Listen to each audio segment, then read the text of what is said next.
Welcome to the Evolving HubSpot Podcast. I'm your host, Matthew Creswick. Today, I'm joined by Matt Farnworth, Global Marketing Manager at ISB Global, a leading provider of waste management and recycling software. We explore how to gradually introduce HubSpot into your day-to-day operations, how ISB Global has found marketing success through thought leadership, and how AI can help enhance your productivity as a small marketing team. Hello, and welcome to the Evolving HubSpot Podcast by Hubble Digital, a podcast where we explore the topics that matter the most in the world of HubSpot. I'm Matthew Creswick, and in this episode, I'm joined by Matt Farnworth, Global Marketing Manager at ISB Global. Welcome to the podcast, Matt. Thanks, Matt. Thanks for having me. Welcome. Now, Matt, for setting the scene for our listeners, you and I worked together a couple of years back at Hubble. You've then since moved on into an in-house role at a company which is using HubSpot day to day. But maybe for our listeners, you can tell us a little bit about Matt Farnworth, where you've been, where you've got to, how you've got to the role you're in at the moment, and maybe set the scene a little bit around ISB Global and where they sit in the market. Yeah, sure. I'm Matt Farnworth. Current role, Global Marketing Manager at ISB Global. It's kind of what led up to that role. I'm probably going on 10, 11 years now, always in marketing roles, mixture of agency, in-house roles. And as you mentioned, I spent a couple of years at Hubble, a couple of great years there. And that kind of led me to really have a HubSpot button and also helped me kind of sharpen my tools quite considerably with HubSpot. And that helped me transition into this in-house role, as you say, at ISB Global. They just brought HubSpot on board, needed a marketing manager to come in and take ownership of it. And so it was a great fit in that sense. And so that's what led me to move it to ISB Global. In terms of what we do, in the broader sense, we're a software company, but much more specialist than these. We produce waste management software, which is a lot more exciting and a lot more important on the global scale than you would think on the front of it. Awesome. Okay, good stuff. And size of company, employee, size of marketing team, size of sales team? Yeah. So on size of company, I guess we're coming up about the 150 mark. We're headquartered in the UK, so in London. We've got offices in South Africa, we have a development centre of excellence in Lahore in Pakistan. We've got employees in South Africa. I mentioned that in the US, in Portugal. We're fairly spread out, on a global scale. In terms of size of marketing team, that is a great question. You're looking at it. So it's the right way of phrasing it, quite a streamlined and efficient commercial operation. As you would guess from what we do, producing waste management software, it's not a plug and play SaaS product that is available to hundreds of millions of companies. It's quite a niche, quite a focused operation that we run. And so it means that we can keep that commercial team at a high level, full of really good people, but it doesn't necessarily need to grow for the sake of growing. So we keep that quite lean and we're adaptable to things. But from a marketing standpoint, it's largely just me. I oversee everything from a marketing operation standpoint. We've got a couple of contractors that we utilize for certain specialisms. SEO, I think that to take a little bit of the weight off my day to day. But generally speaking, marketing is me. Good stuff. Okay. And I guess, so you referenced in your introduction that kind of when you joined ISB, they were going through a process of looking at HubSpot. Maybe you can tell us around that what were those first 90 days like joining a company who's probably going through some sort of kind of transformation projects at the time? Yeah, no, really interesting. It was a good time to join. So I guess setting the scene of how HubSpot came to play, our CEO, Chris, and the leadership team really wanted to do was focus on growing and maturing our commercial operation. And the starting point of that was bringing in a strategic consultant. She said, HubSpot is what you need to go with. You need that CRM to be the base for everything. And so that's what kind of led to, moving towards the HubSpot decision. And I came, in a sense, HubSpot and I joined at the same time. So we were kind of new starters together in the company. And so that first 90-day period was me getting into a brand new HubSpot portal, which as a seasoned HubSpot vet, that's quite an exciting thing to be able to go in and shape it how you want to shape it. And then bringing the team on board with that and ensuring that we've got the adoption, the key people in the team to make sure that we're using it for the right things. So it's quite exciting. It was fast paced because you're teaching people a new tool, setting up the tool, but it was good and it's better for us further down the line. And we're probably 18 months down the line now. And it's good. We're utilizing it for a lot of our day to day. Good stuff. And maybe when you say you're utilizing it day to day, maybe you can paint a picture for us of what that looks like and specifically, who has access to it, which teams are using it, which HubSpot tool are you making the most of?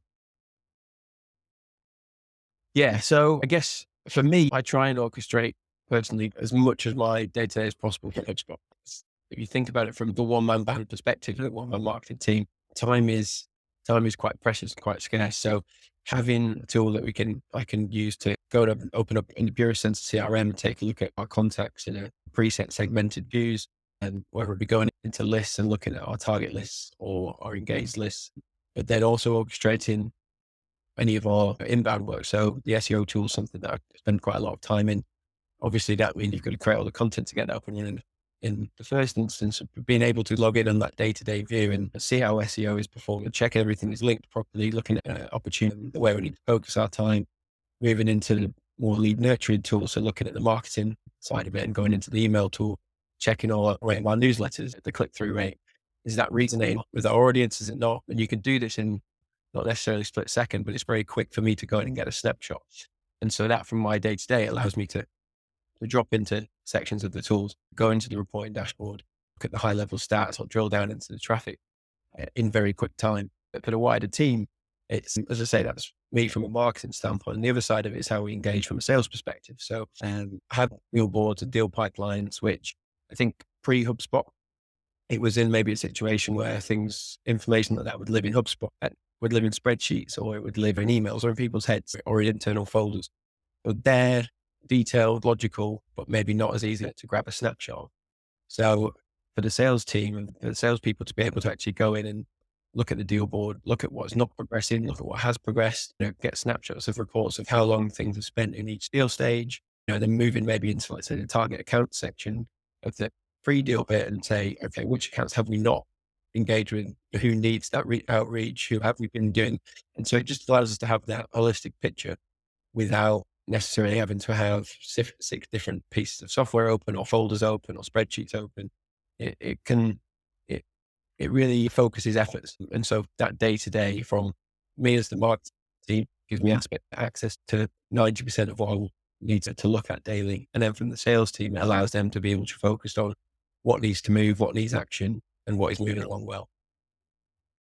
Awesome. Now, I've got a ton of notes on that, Matt. So I guess, first of all, in terms of, so you seem like a company, ISB seem like a company who have made that transition from data, information, kind of relationship management, for example, being taken away from somebody's Excel sheet, somebody's email chains, somebody's brain into a much more kind of formulated and professional, mature system. Now, I think from our experience at Hubble, like that, I guess a bit of a narrative out there that that's something that small companies have and small companies are looking to move on to. Actually, it's not always small companies who work like that. It may be a division or a product line or something of a much bigger company who work like that. What has the reaction been in the commercial team to seeing, the benefits? I guess probably a two-pronged question of, one, our commercial team in HubSpot day to day when it comes to things like deal management, like target accounts, this kind of thing.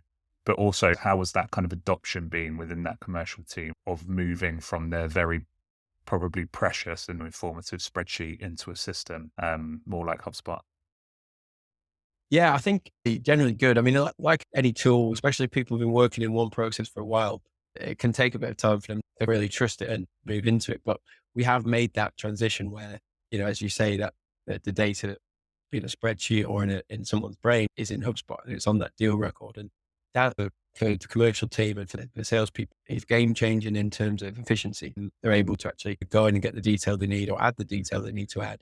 If they've had a call or they're, checking back and logging an email, it just gives that again, that focused approach, but it's the efficiency of it is massive. In terms of our adoption to HubSpot, I mentioned we brought it on board as part of, that maturing phase. And we're still kind of in that. We're in that scale up, quite fast moving scale up phase now as a business.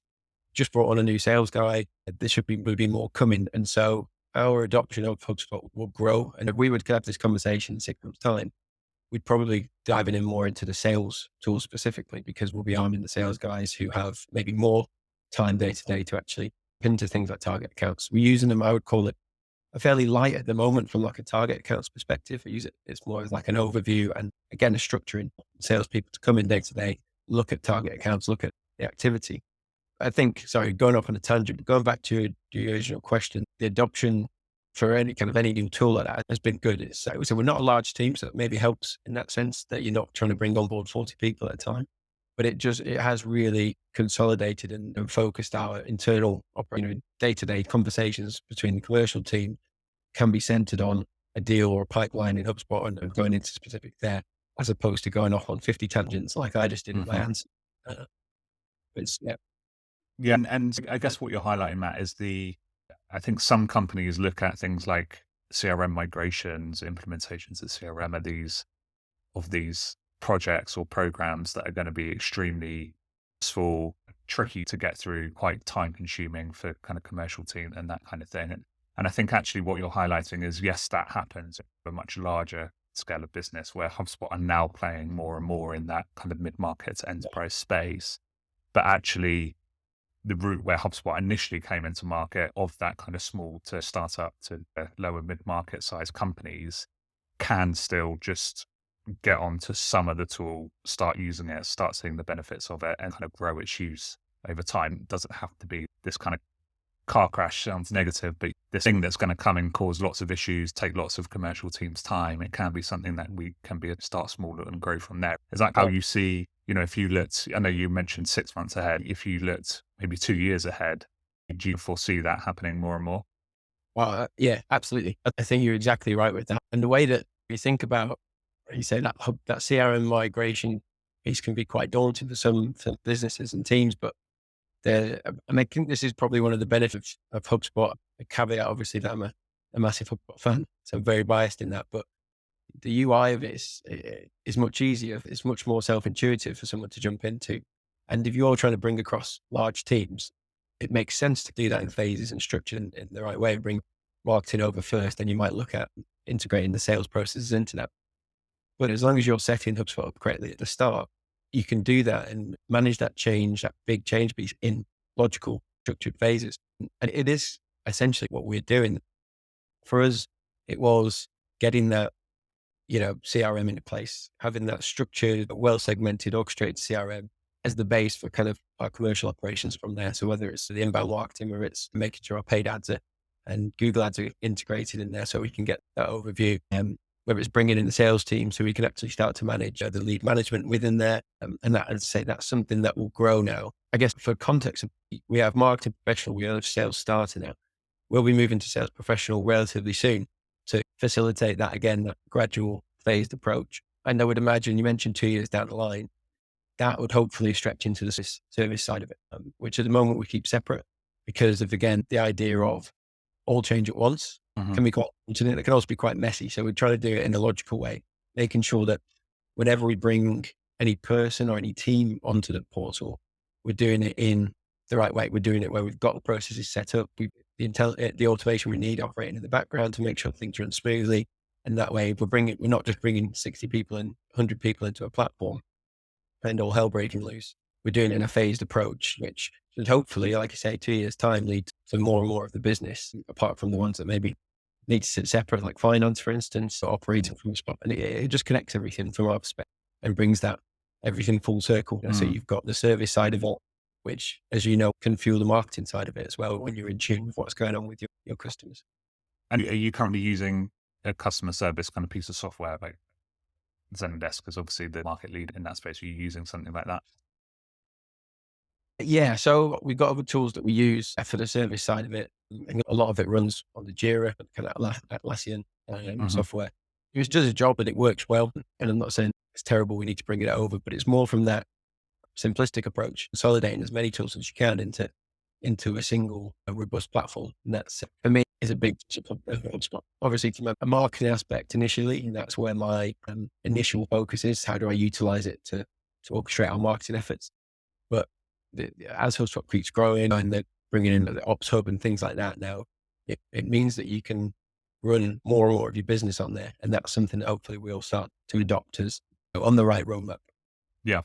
And I think to your point, even just the ability to do things like run an NPS survey and have that connected to what happens from a marketing email point of view or a service point of view to say, this person needs reaching out to because there could be a potential problem in the future if we don't act on it now, is that collaboration and connection across those two teams. I think it's always the marketing and sales alignment and connection, which is I hate the word, but this marketing element of that. I think the marketing as service piece and that alignment and that connection is equally as important, and maybe one that gets overlooked in events we go to and content we see and narratives that play out.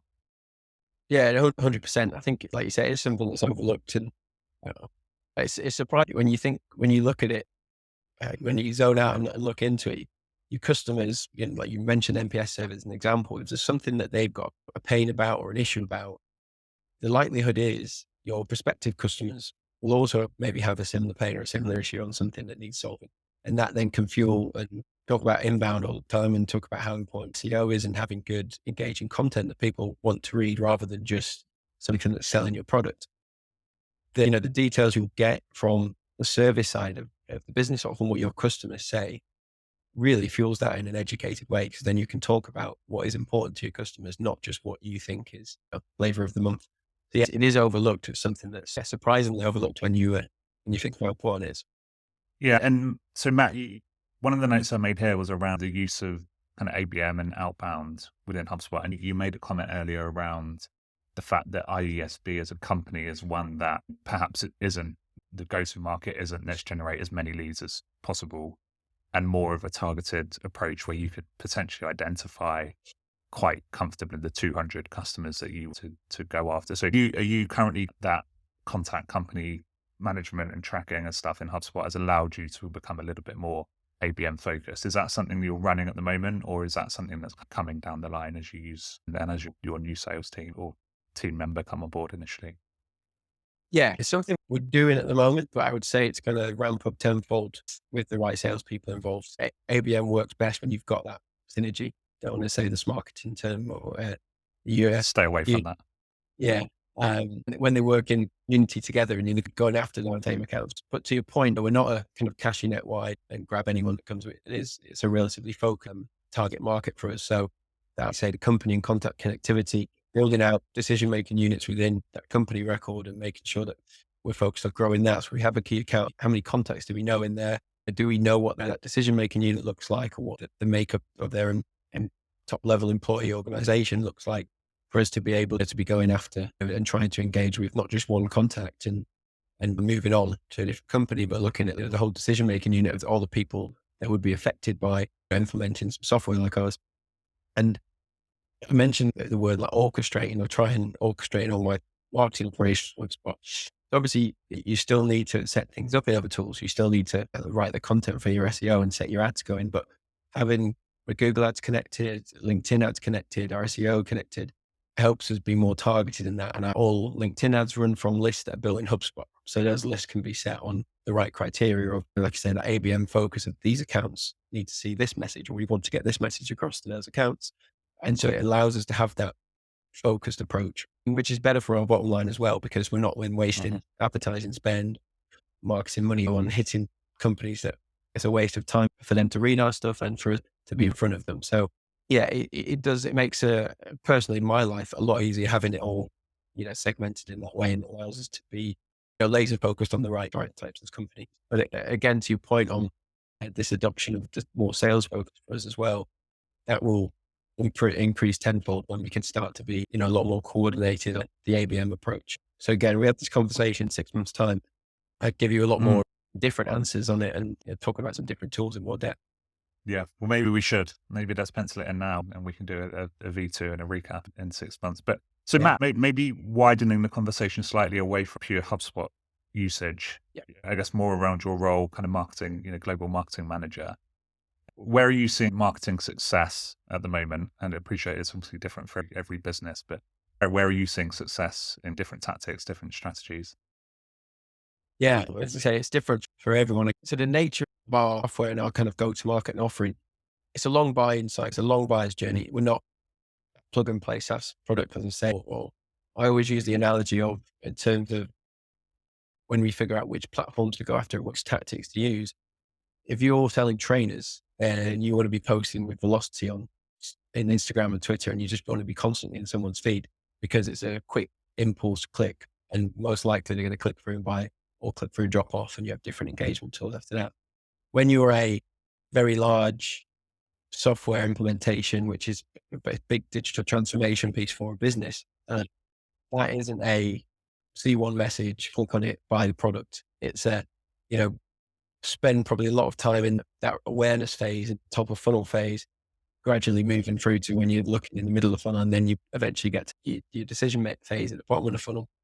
So for me, what I've been trying to do and what we're seeing success in is focusing a lot on that, what you'd call the higher level stuff, the awareness piece of showcasing knowledge on the industry, knowledge on what our customers' pains are. And we talked about the link to service before on that.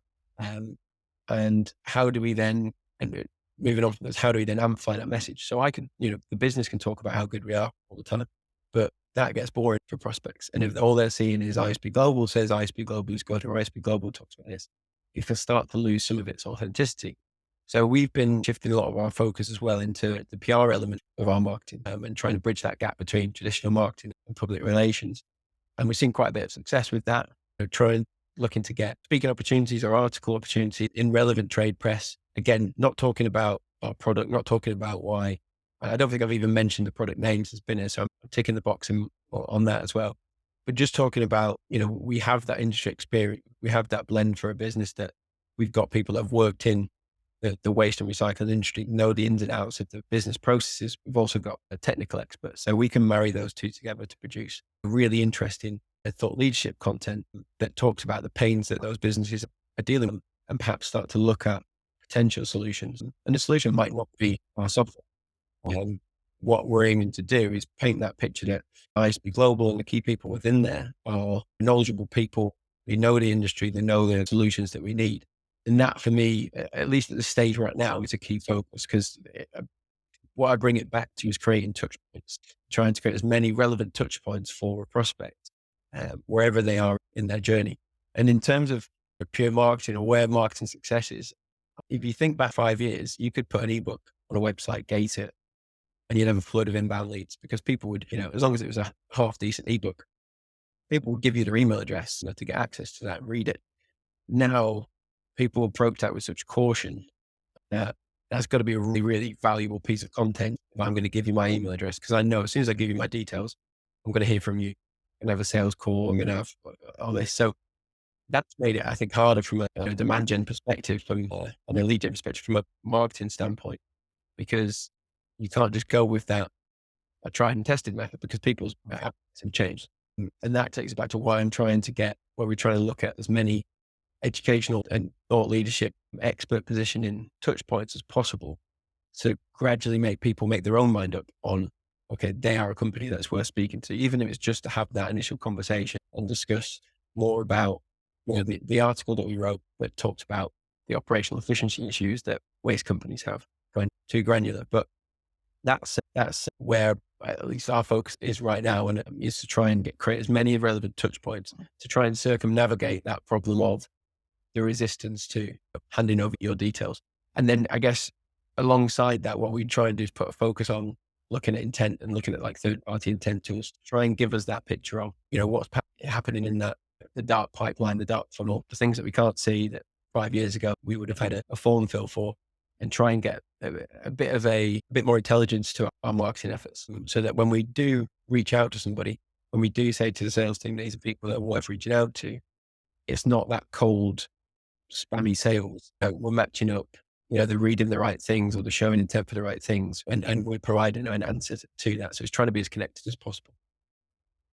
Again, I've got a ton of notes from that, Matt. So I think you highlighted fantastically the mindset shift within a marketing manager of moving away from the idea that I want to maybe try and collect as many email addresses as possible, as high up the funnel as I possibly can, with the idea being that there's a conversion point at every step. And ultimately, if I generate 5,000 leads at the top of the funnel, X% of them will no doubt turn into kind of customers at the bottom. And I think, again, you've highlighted kind of the mindset shift between demand and lead gen, where you guys are less worried about collecting as many email addresses as you can, and actually maybe trying to create the touch points that you referenced, with the goal of, I don't know if these people are ready to buy or what their buying intent is right now, but ultimately as and when they reach that point where in their business, within their journey, within their kind of trajectory, they are ready to buy a piece of software like yours, you're the company that they come to rather than competitor.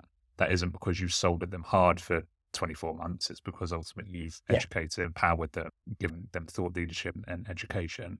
And I think your last point there, kind of connecting that with the buyer intent piece, I guess I think we're seeing it at Hubble for sure in terms of people looking at purchasing tools like HubSpot or other tools that connect well and play well with the software. Do you agree with that narrative that actually the shift away from what we know as lead generation, this isn't necessarily a new thing, but for a lot of companies out there who are still trying to generate as many leads as humanly possible, I think it really is now the time to be thinking, okay, maybe we need to switch things up.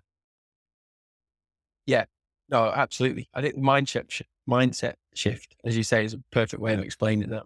And I think there are businesses that are stuck in the ways and to entirely go about lead gen. And for some businesses, it might still work. Hammering down doors, picking up phones and doing it that way might still work. For some industries, gating ebooks might still work. I'm not saying that you shouldn't do that. If you've got valuable content, you don't necessarily need to give it away for free. The kind of social exchange we'll work on.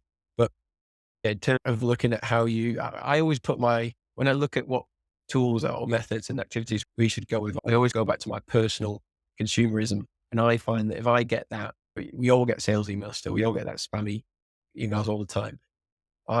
Cold emails, 99 times out of 100, delete before I'll click on it and scan the first line. But if it's someone I've never heard of, I've got no connection to, I've not been looking at a product like that there's no connection, it's gone, it's in the bin. Not everyone's like me. Obviously, from a certain generation, it might be different.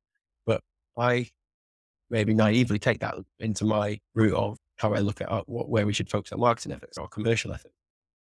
And it's not to say that the email approach like that isn't useful if you do it right. And it comes back to that, I'm talking about that buyer intent and that third party thing. I was on a site the other day doing some browsing. I won't say what it's for, a certain type of tool. I then received an email 20 minutes later from one of their account execs that provided me with some additional information based on what I was browsing on the site. So the bit that I was looking for an issue on, I was looking for on a comparison between them and another tool that they had. So it was really targeted. It was useful. It's still an outbound email. It's still an approach like that, but it was super targeted and it was relevant. So we've got a call book now to discuss that tool in more detail. And so that's where I think that the shift, at least from a sales perspective, is going or should be going, is about being more helpful. How do you, instead of just trying to go a numbers game and contact 10,000 people and what that drills down to in deals, but it's being hyper personalized, well, not even hyper personalized, but hyper targeted on where you're spending your time. And I guess it's that ABM approach that we mentioned at the start. But in terms of where I think the shift should go, or the logic I try and take from our kind of marketing efforts or commercial efforts is to try and in as many places as possible, be where the buyer is and be at the stage they're at. So what I mean by that is spend a lot of time creating content and thought leadership content that populates our knowledge hub on the website. It's got some really good information on there. It's very unproduct focused. It's not selling our product. It's providing that top of funnel thought leadership information to be a useful resource. We do a lot of our SEO work, so that's more targeted on specific keywords and being relevant around certain searches. So that if someone searches for that term, we're providing a very useful, piece of information on that. And these are all maybe before they reach that bottom of the funnel stage. But then I think it's also that important that you then have things like your Google Ads running. But it's not, from my perspective, you don't just do one thing or the other. That is meeting a buyer where they are. Someone's searching, and often Google Ads or what we run, it's more bottom of funnel search terms. So what I find is people that are probably closer to that consideration decision phase by having relevant Google Ads for relevant terms that bring people to the relevant page. Again, we're meeting a buyer when they're in that specific section, that specific stage. And by having all these sections and then having it connected through whatever tool that's running from, having that integrated and taking it back to HubSpot now, but integrated back to HubSpot allows us to have that coordinated approach that I mentioned from a sales standpoint. So it all ties back in. And that's hopefully the shift. I say hopefully because that's where I'm taking ISB Global. So I'm hoping it's the right shift for every business. But I think that is a shift we'll see more, or we should hopefully see more, because I think, so I guess I'm a millennial, but the generation after us, I think cold emails you might as well not send it. It's information overload. which affects everyone. But the younger you go, generational, it's even more of an information overload, and where they consume their information is different than maybe the generation before us. So it's about adapting and shifting towards what other market needs. But I try and keep a fundamental thought on it of being in as many places as possible, being where the prospect is at the stage they're at, rather than being where the prospect is when our software really helps. It's being at where the prospect is. That's where it comes back to the touch points that I mentioned. Yeah. No, Matt, to start bringing this to a close, I feel like we could go on for another 2 hours and chat about tactics and strategies. No, it's all good. Now, we've got about 35 minutes through this podcast without mentioning AI, which has been quite an achievement, I guess, on both of our parts. But I think just to bring this to a close, I think you've also spoken about the use of HubSpot. You've spoken about the transition away from the older school lead gen towards demand gen, how we're using buyer intent, the quality of those kind of sales outreaches. Now, I guess all of this is possible at and all of this can become more efficient and effective. As a one-person marketing team, how are you currently viewing the use of AI yourself? And are you sitting back and waiting for the right moment to jump in and use it? Are you currently more effective by using AI? How are you, I'm interested, especially as a one-person marketing team. Does it help you, or are you sitting back and waiting for the moment to jump in? Yeah, it definitely does help me. It's an interesting topic when you go into AI, because it can often be quite Marmite with people. Some people are really for it. Some people are really anti. Yeah. My logic of it is not going to, if you're going to say use AI and use it to create all your content, you're not going to read for it. You're just going to say, write a blog on this, write a blog, you post it. That blog probably not going to do very well. Probably not capturing what you need. It's not going to capture the pain points that your customers got. It's not going to be optimized for the right keywords or have SEO best practice in mind. But what you can do is get prompts from AI. You could, if you've got your notes down, you know what you want to talk about, and you're struggling to formulate that into a paragraph. But that's where maybe, use a chat generator to turn your notes into a well-written paragraph that you can then analyze, change the tone of voice back to you. That's just one example, but I think it's naive. Personal opinion, caveat. I think it's naive to write AI off and say, I'm not going to use it. It can't replace a designer, can't replace a content writer. I agree that it can't, because I think there's so many nuances to content, there's so many nuances to design that you need designers. But if you arm those content writers and those designers with the right AI tools, or start to blend those AI tools into your day-to-day, it just means that content writer can achieve a lot more, or that designer can achieve a lot more. I think and that's how I try and use it my day to day, because I essentially, cover some content, cover some design, cover ads and things like that. But in terms of, for instance, on ChatSpot, sometimes I'm trying to get some inspiration for what type of imagery to use. I'll ask ChatSpot to generate an image based on this and that, and it kind of helped me get that creative process going. So that's not me not using a graphic designer to create something for us, which we absolutely would, because again, there's nuances that a machine can't achieve that a human can. But it's utilizing it to make my life easier and to make me more productive in my day to day. So I think it's a blend. I think it's again naive to write it off and say I'm not going to use it and be anti it. I think just use it in the right way. Nobody should be suggesting that's going to take all our jobs and you just adapt. If it progresses to a point where AI can do something and make a certain part of my job obsolete in a way, from my perspective, that's brilliant, because then I can focus on the bits that I maybe enjoy more, or that need more of that care and attention. So I think it's a balance. It's don't take AI and replace people or what you're doing, but you use it to make yourself better or make your output better. That's what I would say. Fantastic. And I think a lovely way to wrap up the podcast today. So Matt, thank you for joining us. Really appreciate it. To all of our listeners, thank you for joining us too. Feel free, and we'd love for you to subscribe and share to push the Evolving HubSpot podcast as far as we can. But Matt, once again, thank you for joining us and for sharing your insights as the small marketing team, but hopefully growing marketing team and definitely growing sales team, and how you use HubSpot day to day. Brilliant. Thanks, Matt. Yeah, I enjoyed it. Hopefully I didn't ramble on too much. Not at all, Matt. Thank you very much.